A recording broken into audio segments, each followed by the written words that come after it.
An object is allowed to fall freely under the action of gravity such that it covers s1 distance in 1 second, s2 distance in 3 second and s3 distance in 5 second. What is the ratio of s1 s2 s3, वो हमसे ratio मांग रहा है. अब इस case को मैंने मुझे इसमें दो पॉसिबिलिटी नज़र आई. मुझे स्टेटमेंट पढ़ के इन दोनों में फ़र्क नहीं था नज़र आ रहा. दोनों में आपको बता दो कि दोनों पॉसिबिलिटीज़ क्या थी जो मैंने ली थी. पहली पॉसिबिलिटी ये है कि वो जो टाइम कह रहा है वो इस पॉइंट से इस पॉइंट तक 1 सेकेंड कह रहा है और अगले पॉइंट से अगले पॉइंट तक 3 सेकेंड और उससे आगे 5 सेकेंड कह रहा है. एक पॉसिबिलिटी है. दूसरी पॉसिबिलिटी वो ये है कि स्टार्टिंग पॉइंट से इस पॉइंट तक वो 1 सेकेंड कह रहा है, स्टार्टिंग पॉइंट से इस पॉइंट तक 3 सेकेंड कह रहा है और स्टार्टिंग पॉइंट से इस पॉइंट तक 5 सेकेंड कह रहा है. ठीक है, इन दोनों केसेस को मैंने सॉल्व किया. तो पहले मैंने इस वाले केस को सॉल्व किया क्योंकि यहाँ पे मेरे पास इनिशियल वेलोसिटी तीनों केसेस में 0 0 है, जबकि इस केस में मेरे पास तीनों के पहले केस में 0 थी इनिशियल वेलोसिटी, अगले केसेस में कुछ ना कुछ होगी. तो ये थोड़ा कॉम्प्लिकेटेड था, तो मैंने पहले इसको सॉल्व किया. अब इसको मैंने कैसे सॉल्व किया, हमारे पास इक्वेशन ऑफ मोशन है 2as इक्वल है vf² माइनस vi² के. ऐसे ही है, यहाँ पे हमारे पास इनिशियल वेलोसिटी 0 होगी. हमारी इक्वेशन क्या बन जाएगी, हमारे पास a यानी कि ग्रेविटेशनल एक्सेलरेशन हमारे पास है, s की फॉर्म में हमने इक्वेशन बनानी है, vf हमें नहीं पता. ठीक है, अब vf हमारे पास क्या आएगा, हमें पता है कि एक्सेलरेशन इक्वल होती है vf minus vi divide by time के.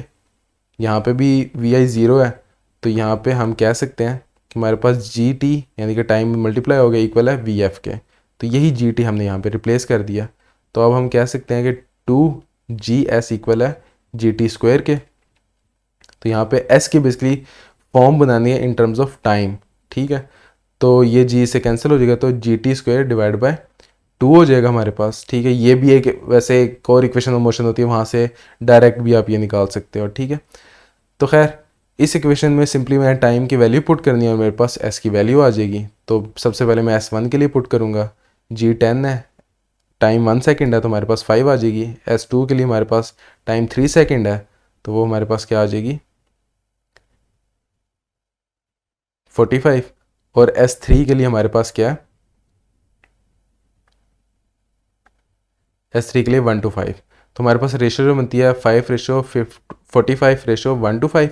अब रेशो में आपको पता है कि अगर कोई कॉमन फैक्टर हो तो वो कैंसिल आउट हो जाए. तो तीनों में 5 जो है वो कॉमन फैक्टर है तो वो कैंसिल आउट हो जाएगा. तो 1:9:25 आ जाएगी, जो कि हमारे पास ऑप्शन एक मौजूद है चार्ली. ठीक है, अब यहीं पे आप जो दूसरा केस है उसको भी वेरीफाई एक तरह से कर सकते हो. अब वो केस कैसे वेरीफाई कर सकते हो कि हम टोटल डिस्टेंस निकाल रहे हैं, यानी कि ये हमारे पास डिस्टेंस जो इस केस में है वही इस केस में आएगा, लेकिन जो ये डिस्टेंस है, ठीक है, अगर मैं इस डिस्टेंस में से ये वाला माइनस कर दूं, ठीक है, यानी कि इस पूरे में से मैं इसको माइनस कर दूं तो मेरे पास ये वाला डिस्टेंस आ जाएगा. ठीक है, तो अगर मैं 45 से 5 निकालूँ, पहले ही मेरे पास 5 है, दूसरा मेरे पास 45 से 5 निकला 40 आया, तीसरा मेरे पास क्या है, मेरे पास टोटल डिस्टेंस जो है वो मैंने सिंपली ये निकालना है.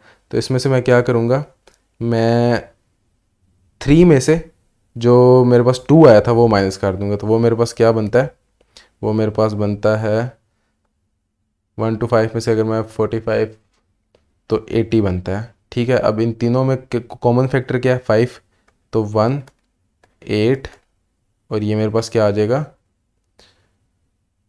16. ठीक हो गया, तो ये किसी भी ऑप्शन में मौजूद नहीं है. तो इस तरह से मुझे चार्ली जो अपना आंसर मिल गया. ठीक हो गया.